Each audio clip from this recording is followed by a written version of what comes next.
Testosterone makes effort feel good. Yeah, that's interesting. I've never heard that before. Yeah, and in fact, there have been studies where testosterone has been administered to adult males. Whatever psychological traits and behavioral traits they tend to already have just get amplified. If you, for instance, go to an auction and give some males testosterone, they'll try and outbid other men, which sounds like, oh, they want to own all the stuff. Now, if I tell you that the auction was actually an altruistic auction, that all the benefits went to charity, these guys with more testosterone are basically fighting and giving up resources to give more resources away. So it's not that testosterone makes people jerks. However, if somebody's a jerk and they're given testosterone, they'll become more of a jerk. It tends to just amplify whatever behavioral traits somebody has. If I remember what Sapolsky was saying, and please correct me if I'm wrong, it was testosterone is going to make the man want to win at the thing that gives him status. So if you get status by winning the give away your money auction, then cool, you're going to do that. It almost doesn't matter what the thing is. That's right. It's not like it's necessarily making them more altruistic. It's just making them want to win at the status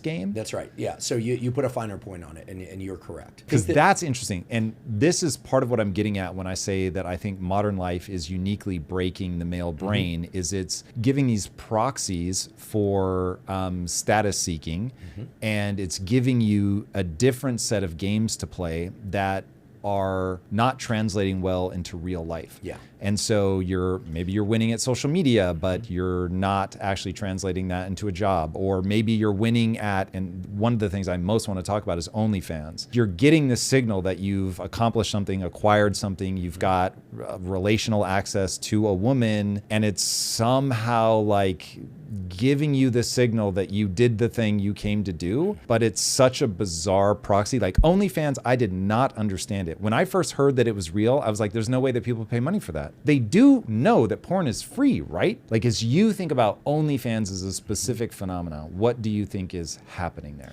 When I think about testosterone, the one other point that I want to make is that it tends to suppress activity of the amygdala, which is why it can make effort feel good. It tends to suppress fear. It tends to make effort feel good, as opposed to effort feel scary. And you do that by dulling or dimming down the fear response. That's right. Things that are challenging bring about less anxiety. So you're able to apply more effort with less anxiety. The dopamine system and the testosterone system are intimately related, especially in the male brain. Dopamine, the molecule of motivation and so forth, as we know, is associated with the pleasure of pursuit as opposed to the pursuit of pleasure, another beautiful Robert Sapolskyism, so I didn't say that, he did. Let's think about a kid sitting down to play video game. You love video games. Video games can be very healthy, right? You get a score, you're motivated, it's sort of updating with what? With novelty, right? As you progress, you get to access more in different worlds and more in different experiences. This is also true in the non-virtual world, right? In the so-called real world. This is also true in OnlyFans, to the extent, I've never gone on OnlyFans, full foot admittance, but I think I know what it's generally about.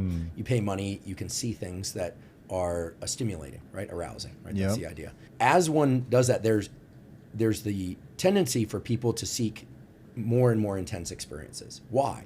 Because the same amount of dopamine isn't being deployed as you go into it for the first time as you go into it the 10th time and the 100th time and so forth. So people are willing to invest more effort or money in order to go further and further into this terrain. What do you consider the terrain there? Right. So are you familiar with Michael Easter, The Comfort Crisis? He wrote the book, The Comfort Crisis. I've had him on the show. So he shared with me that there's this very interesting study or set of studies being done at a experimental casino in Las Vegas. He lives out in Las Vegas. A few years back, somebody who worked for the casinos saw his kid playing video games, and the light bulb went off for him. 85% of the revenue from casinos comes from slot machines. That didn't used to be the case. I know. I didn't believe it. I was like, there's no way. He saw his kid playing video games, and he saw that in video games, there's a near infinite number of experiences that a kid can encounter with playing the game. Now, there's some constraints, right? Sure. You're the player, this and that, but in theory, you could introduce any number of different worlds or experiences. So what he did is he brought that to the casino world, and instead of having slot machines where it just would roll numbers or fruit or crowns or whatever, they created electronic versions of this where, yes, you could update more quickly. Instead of pulling a lever, you could press a button, but more importantly, it could create an infinite number of electronic combinations so that as the person was starting to kind of grow tired, and the algorithm could tell would grow tired of, trying to line up muffins with ice cream cones, they would start switching out cake for ice cream cones and like little anime girls for the other, for whatever else the other thing was. Over time, what they found is people would just keep playing and playing for even the smallest and actually increasingly smaller changes in novelty. The newness of OnlyFans at the beginning is not what you need to recreate in order to keep the brain paying the same amount or even more to keep going. What you need is novelty, and the brain, because of the way dopamine is deployed in smaller and smaller amounts and is giving smaller and smaller amounts of pleasure, especially if you ping it with an occasional big burst of pleasure every once in a while, or more dopamine, all you need to do to keep somebody paying in a landscape is give them new experiences intermittently. Good old-fashioned intermittent reinforcement. But now the reinforcement isn't necessarily a bigger monetary win. Here I'm hypothesizing. You can only introduce so many different players in a pornographic scene, right? So many different things. So they started changing the novelty in subtle ways, and it keeps people going and going and going.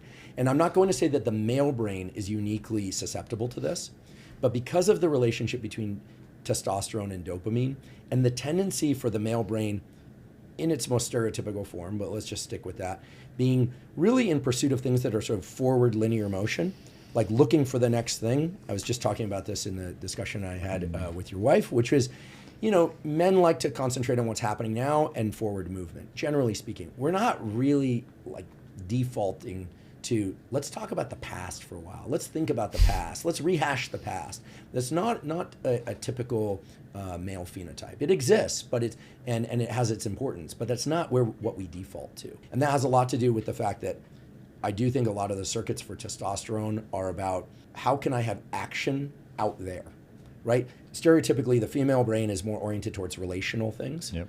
And with men, it's like, how can I have an impact out there? Like, impact theory, literally. Or let's think about Elon wanting to send things to Mars. Yeah. Or let's think about the first time, cavemen probably picked up a rock. Probably after they hit themselves in the head with it, they probably hit the person next to them, and everything, that hurts. And let's throw it against that wall and see if it breaks. And then let's see if we can hunt something and get a better meal. It's about action at a distance. And I'll tell you, I love watching the rockets launch. And it's one of the ultimate expressions of seeing like human engineering at a distance. Like, you're having this huge impact. Whereas most of the things in life, you can't really control. They're out there and you can observe them, watch the sunset, beautiful, watch the sunrise. I'm all about that. But ultimately, our careers, our lives, our feelings of what we've accomplished are about creating action at a distance. And it doesn't mean that the further the distance, the more impactful it is, but human evolution has largely ridden this wave of this desire to let's see what happens if. And that's not like, let's see what happens if we etch a small, note in the sand. It's like, no, let's see what happens if we draw a mural as big as that wall. And then, I don't know, let's see if we can throw someone over that wall. This is the SRY gene in action, right? I'm only half I'm gonna leave you alone for an hour to come up with all the things that guys the crazy shit we could do. Okay, there's relational stuff, but I have a sister. They would play in her room. Okay, you play this and you do this. And it was very relational. They weren't let's see if we can, I don't know, go build a giant, ramp in the backyard and jump over the neighbor's fence like a bunch of idiots and get impaled on it, So you can sort of make it out to where the outcome is, kind of sounds like male stupidity.